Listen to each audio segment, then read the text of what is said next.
Hi friends, சிகரத்தை நோக்கி ப்ரோக்ராமுக்கு உங்களை வெல்கம் பண்ணுறோம். நம்ம எல்லாரும் செய்து உங்களை பாட்டு பாடலாமா?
அடி அடி அடி அடி இந்த துப்பாக்கி எடுத்துக்கோ. இங்க வா துப்பாக்கி எடு. இந்த பேண்டேஜ் போட்டுக்கோ. என்னடி பண்ணிட்டு இருக்க? அடி அடிங்கற. யாரடி அடிக்கற? ஓ 24 மணி நேரம் செல்போன் தானா? Game last match. திருந்தவே மாட்டே நீ. லாஸ்ட் மேட்ச்மா வச்சிரமா. அது போ அங்க போ. அடி அடி. என்னாச்சு? என் ஃபோன் வைப்ரேஷன் ஆகுது. என்னது இது? சத்தம் கேக்குது. என்ன சத்தம் இது? எனக்கு கேட்காதே. ஐயோ சத்தம் கேக்குது. என்ன சத்தம் இது? ஐயோ ஐயோ. அபி. யார் பேசுறது?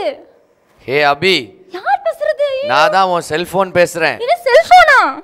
ஆமா, நீ என்னெல்லாம் பண்றேன்னு சொல்லவா? என்னது? காலையிலே எழும்புனதும் என்கிட்ட வர வேண்டியது 24 மணி நேரமும் என்ன யூஸ் பண்ணிக்கிட்டே இருக்க. என்ன அப்படிதானே?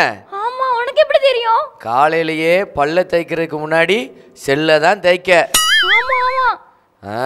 சரி, கொஞ்ச நேரமாவது எனக்கு ரெஸ்ட் கொடுப்பேன்னு பார்த்தா சாப்பிடும்போது கூட என்ன செஞ்சுக்கிட்டே இருக்க? என்னைய தேய்ச்சிக்கிட்டே இருக்க. இது மட்டுமா, கன்றாவி பாத்ரூம்க்கு கூட என்னைய கூட்டிட்டு போற. உனக்கு எப்படி தெரியும்? நீ தான் எல்லாம் பண்ணிக்கிட்டே இருக்கிய. சார்ஜ் போடும்போதாவது எனக்கு ஓய்வு கொடுப்பேன்னு பார்த்தா சார்ஜ் போடும்போதும் சார்ஜ் போட்டுக்கிட்டே என்ன யூஸ் பண்ற. ஒரு நாள் டமால்னு வெடிக்க போறேன். அப்படியே சொல்லுது. ஆமா. சரி, எப்போமாவது எனக்கு ரெஸ்ட் கொடுப்ப அப்படி இப்படின்னு பார்த்தா மல்லாக்க படுத்துக்கிட்டு நீ ஹாயா ரெஸ்ட் எடுத்துக்கிட்டு யூஸ் பண்ற. அது மட்டுமா, என்னை பயன்படுத்தி கண்ட கழுதையெல்லாம் என்ன செய்யற?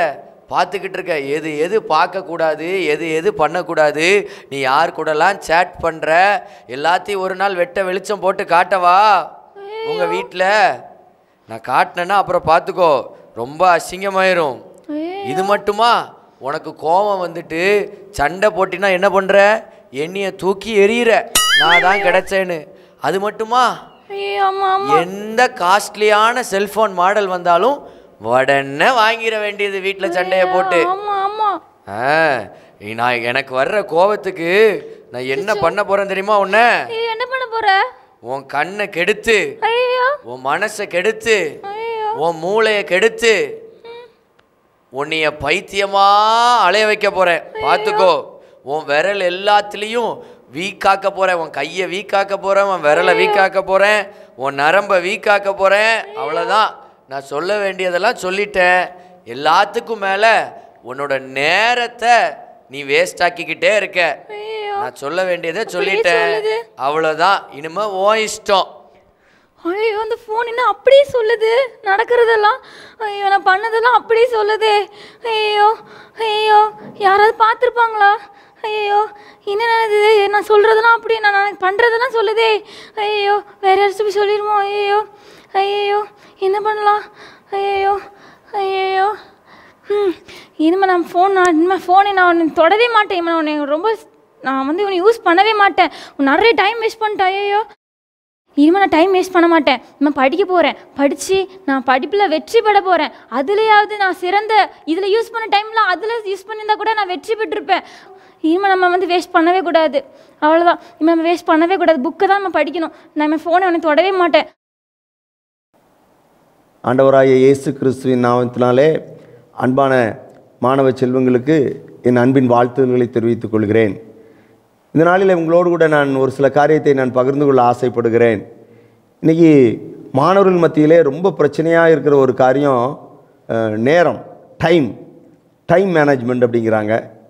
ஆனால் பார்த்திங்கன்னா இந்த நேரத்தை வந்து விரயமாக்குகிற அநேக காரியங்கள் மாணவர்களுடைய வாழ்க்கையில் இன்றைக்கி அவர்களை வந்து சீரழித்து கொண்டு இருக்கிறது. அதனால் உங்கள்கிட்ட வந்து நான் ஒரு சில காரியங்களை பேச விரும்புகிறேன். எப்படின்னா, இந்த விரயமாகிற நேரத்தை நாம் அதை எப்படி மீட்டு எடுக்க வேண்டும் அப்படின்னு சொல்லி ஒரு சில ஆலோசனை உங்களுக்கு நான் சொல்ல ஆசைப்படுகிறேன். முதலாவது பார்த்திங்கன்னா, காலையில் எழும்புகிற பழக்கம் இருக்க வேண்டும். அதிகாலையில் எழும்புகிற பழக்கங்கள் இருக்க வேண்டும். அது எப்படி சொல்லுகிறார்கள் என்று சொன்னால், 4 மணி, அதிகாலை 4 மணிக்கு எழுந்திருப்பது என்பது மிக சிறந்தது. 5 மணிக்கு எழும்புவது என்பது சிறந்தது. 6 மணிக்கு எழும்புவது என்பது உகந்தது. 6 மணிக்கு பிறகு எழும்புவது என்பது என்ன தெரியுமா? அது ஒரு சோம்பலின் அடையாளம் என்று சொல்லுகிறார்கள். நீதிமொழிகள் 20வது அதிகாரம் 4வது வசனத்தில் வேதம் சொல்லுகிறது, சோம்பேறி குளிருகிறதென்று உளமாட்டான், அறுப்பிலே பிச்சை கேட்டாலும் அவனுக்கு ஒன்றும் கிடைக்காது என்று சொல்லி வேதம் சொல்லுகிறது. நீதிமொழிகள் 13ஆம் அதிகாரம் 4வது வசனம் சொல்லுகிறது, சோம்பேறியருடைய ஆத்துமா விரும்பியும் ஒன்றும் பெறாது என்று சொல்லுகிறது. தம்பி தங்கச்சி, அதனால் உங்கள்கிட்ட ஒரு காரியத்தை நான் சொல்லிக்கொள்ள விரும்புகிறேன்.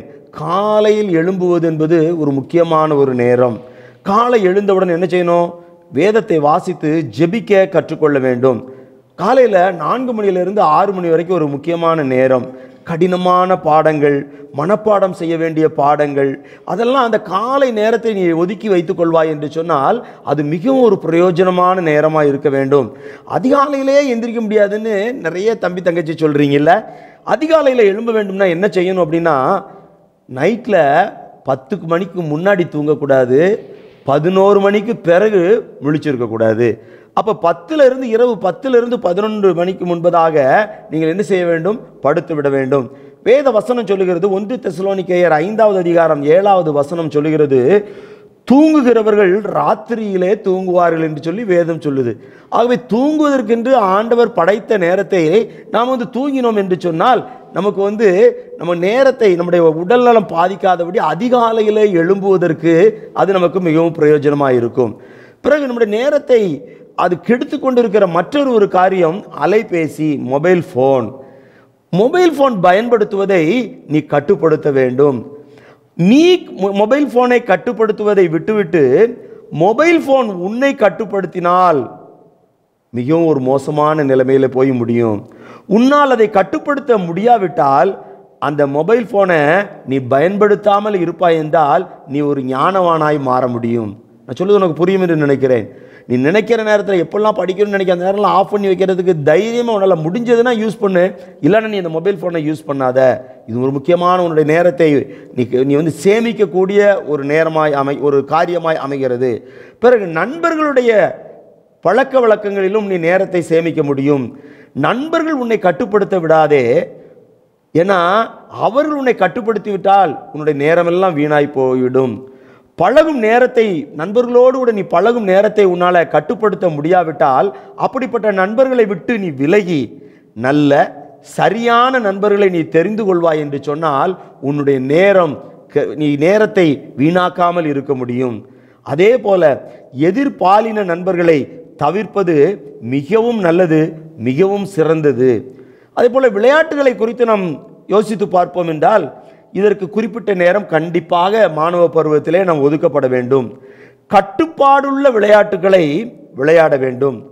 கட்டுப்பாடுள்ள விளையாட்டுகளை நாம் பார்க்க வேண்டும். கட்டுப்பாடற்ற எவ்வளவு நேரம்னாலும் விளையாண்டுக்கிட்டே இருக்கலாம்னு சொல்ற கிரிக்கெட் போன்ற கட்டுப்பாடற்ற விளையாட்டுகளை விளையாடுவதும் அதை பார்ப்பதும் உன்னுடைய நேரத்தை வீணாக்கும். ஆகவே இப்படிப்பட்ட காரியங்களை எல்லாம் நீ விட்டு விலக வேண்டும். அதே போல விளையாட்டு வீரர்கள், சினிமா நடிகர் நடிகைகள், அவர்களை உனக்கு ரசிகர்களாக நீ அவர்களை ரசித்து ஒரு அபிமானம் உள்ளவர்களாய் நீ மாறாதே. உன்னுடைய நேரம், சிந்தை எல்லாம் ஒன்றுமில்லாமல் போய்விடும். அதற்கு மாறாக நீ என்ன செய்யலாம் தெரியுமா? கல்வியில் வெற்றி பெற்றவர்கள், வாழ்க்கையில் வெற்றி பெற்றவர்கள் எத்தனையோ பேர் இருக்கிறாங்க.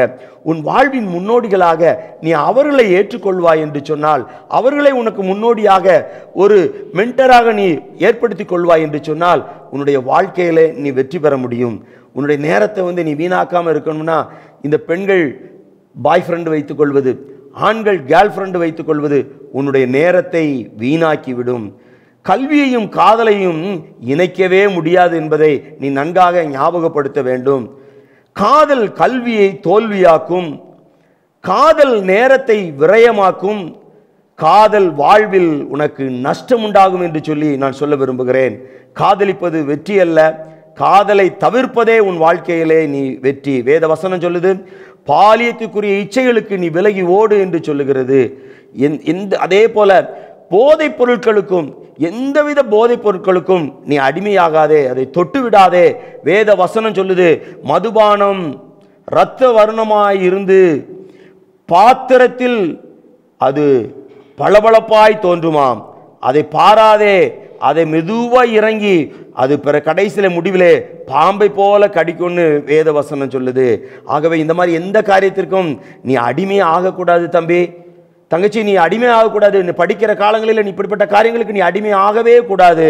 உன் வாழ்க்கையை நேரத்தை மிச்சப்படுத்துவதற்கு இதே போல காரியங்களை நீ கடைபிடிப்பாய் என்றால் உன் வாழ்க்கையில் நீ மேன்மையான காரியத்தை முடியும். ஒருவேளை இப்படிப்பட்ட அடிமையான காரியங்கள் சொன்ன காரியங்கள் எல்லாம் சில காரியங்களுக்கு நீ அடிமையாக இருப்பாய் என்றால் வேத வசனம் சொல்லுகிறது, குமாரன் உங்களை விடுதலையாக்கினால் மெய்யாகவே விடுதலையாவீர்கள் என்று யோவான் 8:36 வசனம் சொல்லுகிறது. எபேசியர் 5:18 சொல்லுகிறது, நாட்கள் பொல்லாதவைகள் ஆனபடியினால் காலத்தை பிரயோஜனப்படுத்திக் கொள் என்று சொல்லுது. ஆகவே உனக்கு ஒருவேளை நான் சொன்ன இந்த அறிவுரைகளை பின்பற்றுவதிலே உனக்கு ஏதாவது கடினங்கள் இருக்கும் என்றால் நீ வேதத்தை வாசித்து ஜெபித்து ஆண்டவருடைய பலனை பெற்றுக்கொள்வாய் என்றால் உன் வாழ்க்கையிலே நீ மேன்மையை காண முடியும். உனக்காக நான் ஜெபிக்க விரும்புகிறேன். கண்களை மூடி என்னோடு கூட நீ ஒரு நிமிடம் ஜெபிப்பாயா?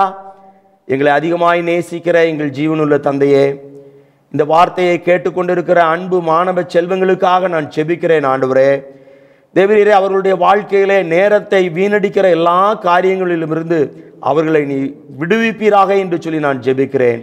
அவர்கள் வேதத்தை வாசித்து நேசித்து உம்மண்டை வந்தது நிமித்தம் ஆண்டவரே, அவர்கள் எந்தெந்த காரியங்களுக்கு அடிமையாக இருக்கிறார்களோ எல்லா காரியத்திலும் இருந்து அவர்கள் விடுதலை பெற்று ஒரு நல்ல மாணவனாக, நல்ல மாணவியாக, ஒரு வெற்றியுள்ள வாழ்க்கை வாழ்ந்து ஆண்டவரே அவர்கள் ஒரு நல்ல கேரியரில் அவர்கள் உயர்ந்து விளங்க நீர் கிரியை செய்வீராக, இந்த பிள்ளைகளுக்கு கிருபை செய்வீராக என்று சொல்லி நான் ஜெபிக்கிறேன். நீர் அப்படி செய்துவிட்டபடியால் உமக்கு ஸ்தோத்திரம் செலுத்துகிறோம். தொடர்ந்து நம்முடைய பிள்ளைகளோடு கூட இருந்து அவர்களை உயர்த்தும், அவர்களை மகிமைப்படுத்துவீராக என்று சொல்லி நாங்கள் ஜெபிக்கிறோம். இயேசுவின் நாமத்தில் ஜெபிக்கிறோம் பிதாவே, ஆமென். கர்த்தர் உங்களை ஆசீர்வதிப்பாராக. அன்பானவர்களே, உங்கள் ஜெப தேவைகளுக்கும் மேலதிக விவரங்களுக்கும் தொடர்பு கொள்ள வேண்டிய எங்கள் முகவரி: சகோதரர் பி. பொற்செல்வன் ஆசீர், கிருபையின் ஊழியங்கள், ஆபிரகாம் நகர், பெரிய நாயகபுரம், தூத்துக்குடி 628101.